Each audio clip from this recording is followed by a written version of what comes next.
무너졌다고요? 그게 하나님의 시작입니다. 내가 정말 소중히 여겼던 거, 그거 한순간에 무너지는 순간, 하나님은 왜 그렇게 다 무너뜨리셨을까요? 우리가 의지하는 것들을 다 무너뜨림으로 온전히 하나님만 붙들기를 원하시기 때문입니다. 그때서야 진정한 평화와 진정한 안식을 누릴 수 있기 때문입니다. 나의 모든 계획이 다 무너지고 내가 믿었던 사람들이 등 돌려서 나의 힘이 0%가 될 때 하나님은 그때부터 일하기 시작하십니다. 우리가 쥐고 있던 그 모든 것을 내려놓고 온전히 하나님만 붙들 때 그때부터 기적이 시작됩니다. 안녕하세요 여러분, 성공합시다. 오늘 본문은요, 정말 절망적인 우리에게 하나님은 다른 계획을 갖고 계시다는 것을 아주 분명하게 알려주는데요. 오늘 말씀을 통해서 희망을 얻고 힘을 얻었으면 좋겠습니다. 자, 다윗은 어떤 상황 속에 있나요? 네, 하나님한테 말도 안 하고 혼자서 결정해가지고 블레셋으로 가버렸죠.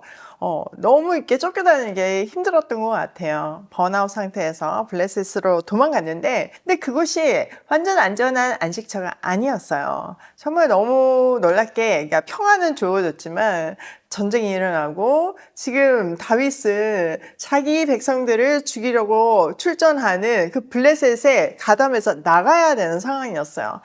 얼마나 머리가 쭈뼛쭈뼛 섰을까요? 너무 많은 고민이 있었을 거예요. 이러지도 못하고 저러지도 못하는 상황 속에서 하나님은 너무나 기가 막힌 방법을 피할 길을 주시죠. 바로 다른 리더들의 반대로 돌아올 수밖에 없는 상황이었어요. 얼마나 안도의 한숨을 쉬며 돌아왔겠어요. 와, 역시 하나님, 이제는 됐다. 이런 찰나에 하나님은요, 정말 핵폭탄급 좌절을 안겨주시는데요. 그걸 통해서 하나님 또 일하세요. 자, 그 본문 들어가 보도록 할게요.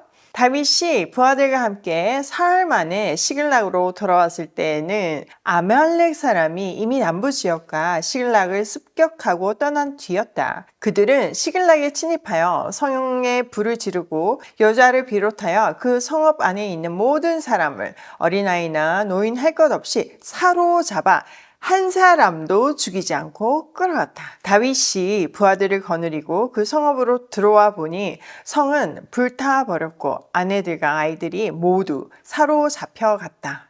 와, 정말 사흘 만에 이제 안도의 한숨을 쉬고 돌아오니까요, 아말렉 사람들이요, 시글락을 다 턴 거예요. 유다 남부 지역도 털었다고 나중에 되어 있잖아요. 다 털었는데 이제 뭐 성은 불지르고 사람들을 모조리 잡아갔대요. 여기에는 어린아이와 또 어른들과 뭐 늙으니까 이제 다 포함되어 있다고 얘기하잖아요. 근데 여기에 정말 하나님의 한 수가 감춰져 있어요. 바로 한 사람도 죽이지 않고 다 사로잡아갔대요. 일반적으로 이 당시에 쳐들어오면요, 뭐 노동에 도움이 안 되거나 필요 없는 사람은 다 죽이기 마련이잖아요. 그게 정상적인 방법이에요. 그런데 어떤 일에선지, 이게 어떤 일이에요? 네, 하나님의 놀라운 그 은혜, 보호 보자기 속에서 단 한 사람도 죽이지 않고 다 끌어가는 놀라운 기적이 일어났어요. 자, 이게 주는 메시지가 뭐냐면, 우리가 앞에서 기억나시나요? 27장 1절에 보면 다윗이 혼자서 생각하였다. 이제 이러다가 내가 언젠가는 사울 손에 붙잡혀 죽을 것이다. 살아나는 길을 블레셋 사람의 땅으로 망명하는 것뿐이다. 이렇게 자기 혼자서 생각했어요. 하나님하고 의논하지 않고 혼자서 생각을 해가지고 간 결과 이런 일이 벌어진 거예요. 그러니까 하나님이 허락하지 않은 그런 땅은, 어떤 그 피난처는 가짜 안식만 줄 뿐이지 진짜 안식을 줄 수 없다는 것을 가르쳐주고 있는 거죠. 하나님만이 진정한 안식처이자 우리의 사명의 땅이 진정한 보호받는 곳이라는 것을 알려주고 있는 거예요. 자, 그러니까 이 상황에서 이제 영적으로 깰 수밖에 없잖아요. 하나님이 엄청난 자극을 줘서 영적으로 깨게 해서 하나님의 일을 하시는 거예요.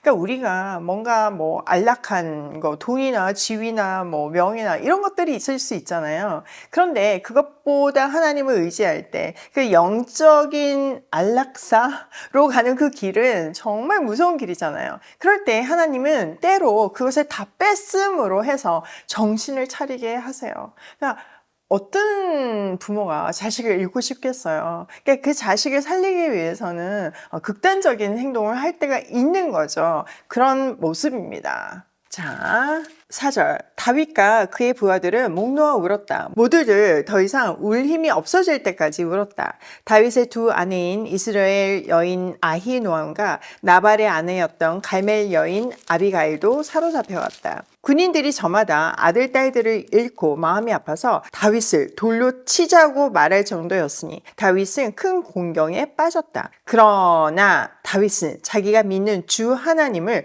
더욱 굳게 의지하였다. 자, 하나님의 계획이 이제 들어맞는 건 거예요. 보세요. 이제 지금 온 가족이 다 빼앗겼어요. 다 사라졌어요. 그럼 얼마나 슬프겠어요. 지금 그 600명의 군사들은 3일길을 돌아왔잖아요. 3일길 갔다가 3일길 돌아왔으니 얼마나 지쳐 있었겠어요. 그런데 이런 상황 속에서 정말 더 이상 울 힘이 없을 정도로 울었어요. 뭐 사람들만 뺏긴 게 아니라 다윗의 가족도 다 뺏겼다고 기록하고 있잖아요. 자, 이 슬픔이 극에 달하자 사람들은요, 자기의 리더인 다윗을 죽이자는 의견까지 나왔어요. 그러니까 얼마나 이들이 극한 상황 속에 있고 마음이 정말 힘든 상황 속에 있는가를 잘 보여주는 대목이죠. 자, 이런 큰 공경 속에서 앞에서 분명히 27장에서 혼자서 생각을 했잖아요. 근데 하나님이 엄청난 그러니까 충격을 주심으로 해서 하나님만 더 붙잡게 지금 다윗을 만들고 계세요. 자, 다윗이 이렇게 가족들을 다 빼앗기고 자기 부하들은 자기를 죽이려고 하는 이 절대절명의 위기 상황 속에서 성경은 그러나 다윗은 자기가 믿는 주 하나님을 더욱 굳게 의지하였다고 기록합니다. 그러니까 하나님을 이길 수 있는 사람은 없어요. 결국 다윗은 하나님 앞에 무릎을 꿇게 되죠. 자, 사실 여러분 사람은요, 뭐 좀 평안할 때는요, 본성이 드러나지 않을 수 있어요. 잘 숨길 수 있어요. 근데 극한 상황에 다다르면요, 정말 그 본성이 드러나거든요. 자, 저도 경험을 해봤잖아요. 그런데 이 다윗은 보세요. 그 정말 극한 상황 속에서, 믿음이 발동을 한 거예요. 자, 이 위기에서 다윗은요, 사람들한테 공격하지 않아요. 아니, 어떻게 나한테 이럴 수 있냐? 화를 내거나 아니면 그것을 진압하려고 하지 않아요. 어떻게 했어요? 하나님을 더욱 굳게 의지하였다고 되어 있어요. 자, 여기에 더욱 굳게 의지하였다는 히브리어 단어는요, 하자크라는 단어인데요. 하나님께 밧줄로 나를 꽉꽉 묶었다. 이런 의미가 있어요. 이렇게 내 힘이 0%가 되고 사람조차 기대할 수 없고 유일하게 십자가에 나를 동여맬 때 그때부터 하나님이 일하기 시작하십니다. 바울도 그렇게 고백하잖아요. 나의 약한 가운데 강하게 역사하시는 그 하나님을 찬양하고 있잖아요. 다윗이 딱 그 고백을 하고 있는 거죠. 자, 7절 보세요. 다윗이 아히멜렉의 아들 제사장 아비아달에게 말하였다. 어서 나에게 에봇을 가져다 주시오. 아비아달이 에봇을 다윗에게 가져오니 다윗이 주님께 문의하였다. 제가 이 강도들을 추격하면 따라잡을 수 있겠습니까? 주님께서 그에게 대답하셨다. 내가 틀림없이 따라잡고 또 틀림없이 되찾을 것이니 추격하여라. 여러분, 사실 이 상황은요, 지금 가족이 빼앗겼잖아요. 그러면 이거를 가야 돼요, 말아야 돼요, 전쟁을 해야 돼요, 말아야 돼요. 이건 물을 상황 아니잖아요. 그럼에도 불구하고 다윗은요, 정신을 딱 차리고 하나님을 굳게 의지하니까 이제 정신이 든 거예요. 그래서 에봇을 갖고 오게 해서 하나님의 뜻을 여쭙습니다. 지금 현실적으로 이성적으로 생각하면 당장 나서야 하는 상황이지만 그것조차도 하나님께 여쭙고 그게 하나님의 뜻일 때 움직이겠다는 결단을 한 거예요. 우리가 좀 전에 살펴본 27장 1절에 혼자서 결정한 그 다윗의 모습과는 완전 다른 모습을 여기서 볼 수 있는 거죠. 결국 위기가 사람을 성숙하게 만들고 하나님께 더 가까이 나가게 만듭니다. 하나님은 정말 다윗의 기도를 애타게 기다리신 것처럼 금방 답을 해주세요. 얼른 쫓아가라. 내가 반드시 다 되찾게 해주겠다. 이처럼 내 힘으로는 풀 수 없는 실타래를 풀 수 있는 유일한 방법, 그 시작점은요, 하나님 앞에 나아가는 겁니다. 자, 9절. 다윗은 데리고 있는 부하 600명을 거느리고 출동하였다. 그들이 부솔 시내에 이르렀을 때 낙오자들이 생겨서 그 자리에 머물렀다. 그래서 부솔 시내를 건너가지 못할 만큼 지친 사람 200명은 그 자리에 남겨두고 다윗은 400명만을 거느리고 계속 추격하였다. 자, 지금 가는데 600명을 거느리고 지금 출동해서 가고 있는데 사실 그것도 많은 숫자는 아니라고 말할 수 있잖아요. 그런데 그 와중에 낙오자가 생긴 건 거예요. 너무 힘들어서 못 가겠다는 거예요. 그랬더니 다윗은 억지로 그들을 데리고 가거나 아니면 진짜 뭐 이 상황에서 전쟁 상황에서 싸우지 않겠다는 거는 엄청난 배반이잖아요. 그러니까 장군으로서 그들을 죽여도 할 말이 없는 상황이었어요. 그런데 그들에게 쉴 수 있게끔 허락해주고 400명만 데리고 이제 전쟁을 나섭니다. 사실 이 장면이 정말 복음을 보여주는 장면이에요. 그리고 하나님의 사람이 어떤 리더십을 가져야 되는지를 분명하게 보여주는 장면이기도 해요. 여러분 이제 그 다음 이야기 궁금하시죠? 조금 스포하면요. 이 사람들이 가가지고 어쨌든 다 데리고 돌아오는데 이제 뭐 너무 노획물이 많아졌어요. 그러니까 전쟁을 나갔던 400명은요. 이거 우리만 갖고 저 안 갔던 200명한테 줄 수 없다. 가족만 돌려주자. 이렇게 하잖아요. 근데 다윗이 그렇지 않다. 다 똑같이 나눠야 된다. 이렇게 얘기하잖아요. 사실 우리는 뭔가를 받을 만한, 구원을 받을 만한 어떤 노력이나 어떤 행위를 하지 않았어요.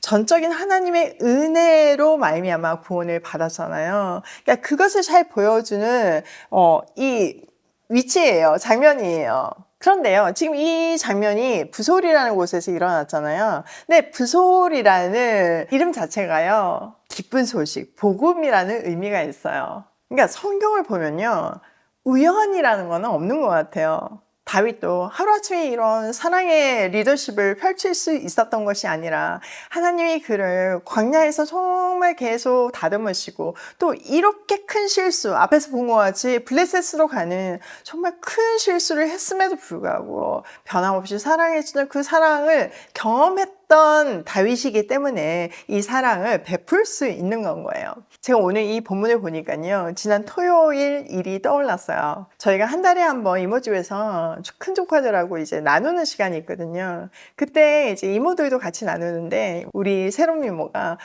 나는 정말 우리 남편하고 데이트하고 싶다 이렇게 얘기한 거예요.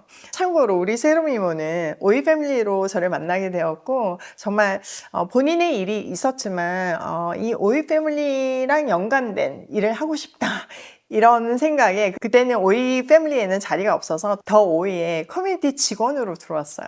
그러면서 뭐 정말 좀 난임 이런 게 있었는데 아이를 갖게 됐고 또 아이를 낳게 된 거죠. 그리고 우여곡절 끝에 지금 저희 영상 팀장이 됐어요. 너무 놀라운 스토리 이 안에 있는데 제가 언제 정말 이 이야기를 나누고 싶어요. 어쨌든 영상 팀장으로 일을 하다 보니까 뭐 하던 일이 아니고 엄청 중명지책을 맡은 건 거잖아요. 그러니까 얼마나 일이 많고 또 얼마나 본인이 노력했어야 되겠어요. 근데 뭐 이제 갓 한 살 넘은 아들이 있으니 그 삶을 우리가 뭐 상상할 수 있잖아요. 뭐 남편이랑 데이트하는 거 쉽지 않죠. 그러니까 그 얘기를 듣고 우리 다현 팀장하고 우리 다현 팀장 예비신랑하고 우리가 애기 봐주겠다 이렇게 제안을 한 거예요. 그게 바로 지난 토요일이었어요. 그래서 다현 팀장과 그 우리 예비신랑이 같이 애기를 봐주고 저는 근사한 저녁을 쏘고 이렇게 해가지고 정말 너무 뜻깊은 데이트를 하게 되었거든요. 사실 제가 선뜻 이렇게 데이트 비용을 댈 수 있었던 거는요, 저도 그런 시간이 있었기 때문이에요. 저는 이제 미국에서 새 아들을 키웠잖아요. 비즈니스를 하면서 새 아들을 키우는 거. 저는 이제 미국에 뭐 친척도 없고 아무도 없었거든요. 물론 이제 돈으로 하이어해가지고 뭐 아이 보는 사람 있기는 했지만 가족하고 좀 다르잖아요. 그리고 아이가 어릴 때는 믿을 만한 사람한테 맡겨야 되는데 그게 쉽지가 않잖아요. 특히 우리 큰아들 낳고 나서는 그때는 이제 학생이었으니까 진짜 아무도 도와줄 사람이 없는데 그게 뭐 누가 몇 시간만 봐줘도 살겠다는 이런 마음? 아이가 너무 예쁘지만 그래도 엄마 아빠가 숨 쉴 어떤 그런 여유는 있어야 되는 거잖아요. 그때 그 기억이 떠올라서 데이트 비용을 댄 거거든요. 뭐 오이 패밀리도 마찬가지잖아요. 제가 한참 어려울 때 정말 아이들을 먹이지 못했던 그 아픈 마음이 이 오이 패밀리의 시작이었잖아요. 그러니까 하나님은요, 우리의 인생을 대충 경험하게 하지 않으세요. 우리가 경험하는 그 모든 일들, 그리고 만나는 사람들, 우리의 대화들, 이런 거 우연이 아니라는 거죠. 하나님은 완벽한 플랜 안에서 이 일들이 진행을 되고 있고, 우리는 사실 영적인 눈으로 그 메시지를 볼 줄 알아야 되고, 그 메시지를 들을 줄 알아야 되는 거예요. 그러려면 하나님하고 주파수가 맞아야 되는데, 주파수를 맞추려면 말씀과 기도 외에는 방법이 없어요. 말씀에서는 하나님이 어떤 분인지를 알려주시잖아요. 그리고 기도를 통해서 하나님의 마음이 어떤지를 우리가 알고 내 마음도 쏟아놓고, 그래서 소통이 가능해지는 거잖아요. 그런 의미에서 우리가 매일 아침 이렇게 말씀을 보는 것은 정말 하나님의 특별한 계획이고 하나님의 특별한 축복이라고 생각을 합니다. 저 혼자 맨날 이렇게 연구를 한다고 생각을 한다면 뭐 이렇게까지 깊이 하겠어요. 그냥 적당히 하죠. 예, 여러분이 들어주시니까, 그것도 막 맨날 필기하면서 들어주시니까 제가 최선을 다해서 연구를 하는 거잖아요. 그리고 여러분들도 내가 매일 올리니까 보시는 건 거잖아요. 그러니까 이게 하나님의 완벽한 플랜이고, 하나님은 이 공동체 오일 패밀리를 통해서 하실 일이 있다는 증거인 거예요. 수많은 NGO가 있지만 오이 패밀리가 정말 다르게 가족이 되어줄 수 있는 거는요, 우리가 늘 말씀 앞에 있기 때문입니다. 사실 혈연을 넘어서 더해진 가족이 된다는 거 굉장히 이상적인 이야기고 모두가 하고 싶은 이야기예요. 그런데 할 수 없는 이야기예요. 제가 큰 NGO들 만나보면 다들 어떻게 이렇게 할 수 있냐고 맨날 묻거든요. 네, 어떻게 이렇게 말씀 앞에 있기 때문에 하나님의 계획이 그거이기 때문에 우리가 이렇게 사는 거잖아요. 이렇게 오일 패밀리를 만들어 가는 거잖아요. 그런 걸 생각하면 너무나 감격스러운 것 같습니다. 여러분, 지금 전국 오일 패밀리 파티 지원받고 있는 거 아시죠? 하나님이 부르실 때, 하나님이 여러분에게 감동 주신다면 정말 참여해 주시고요. 또 후원해 주시고 많이 기도해 주세요. 그리고 전국의 리더십도 모집하고 있으니까 하나님이 정말 마음 주시면 한번 일단 질러보세요. 지금은 부족해도 하나님이 반드시 만들어 가실 줄 믿습니다. 오늘 다윗이 증거하잖아요. 자, 오늘 내용을 우리 삶에 한번 적용해보면, 첫 번째, 혼자가 아닌 하나님 앞에서 생각하자. 지금까지 설명했죠? 혼자 생각하면 안 돼요. 하나님 앞에서 생각해야 합니다. 그러다가 넘어져도 우리 하나님 앞에서 넘어져야 된다는 게 중요해요. 중요한 건 하나님 앞에서. 두 번째, 영적인 눈을 뜨자. 여러분이 만나는 사람, 지금의 환경, 지금 그 눈에 보이는 그 모든 것들이 우연이 아니에요, 여러분. 그 메시지를 들을 수 있는 정말 영적인 눈과 귀가 열리는 우리가 되면 좋겠습니다. 세 번째, 사랑과 공의의 균형을 맞추자. 자, 다윗을 보면요, 공의와 사랑의 균형이 맞아가는 게 보이잖아요. 우리도 하나님 닮은 자녀잖아요. 하나님의 공의와 하나님의 사랑을 닮은, 정말 하나님 쏙 빼 닮은 하나님의 자녀이길 소망합니다. 자, 기도할게요. 하나님, 그렇습니다. 어떤 것 하나도 우연인 것이 없고 정말 완벽하고 전능하신 하나님의 손에서 계획되어서 그게 실행되고 있다는 사실이 너무나 감격스럽습니다. 그 원대한 하나님의 계획을 우리도 보게 하여 주시고 그 보인 만큼 순종하는 사람이 될 수 있도록 은혜를 베풀어 주시옵소서. 설령 지금 내가 다 이해하지 못하고 다 보지 못한다 하더라도 믿음으로 정말 하나님이 하실 일들을 기대하면서 기꺼이 기쁨으로 순종하는 우리 한 사람 한 사람 오일 패밀리 될 수 있도록 은혜를 베풀어 주시옵소서. 특별히 전국 아동 양육시설에 오일 패밀리 파티를 앞두고 있습니다. 많은 이모 삼촌들이 필요하고 또 많은 후원이 필요합니다. 하나님께서 마음을 움직여 주셔서 정말 우리 조카들에게 평생 함께 갈 수 있는 그런 이모 삼촌들 많이 불러주시고, 우리 조카들이 평생 그 이모 삼촌들 만나서 다른 삶을 살 수 있도록, 혼자가 아니라 정말 하나님이 참 부모이심을 알고 그 이모 삼촌들을 통해서 하나님의 사랑을 느끼는 그런 삶 살 수 있도록 은혜를 베풀어 주시옵소서. 그렇게 하실 하나님을 믿으며 이 모든 말씀 예수 그리스도의 이름으로 기도드립니다. 아멘.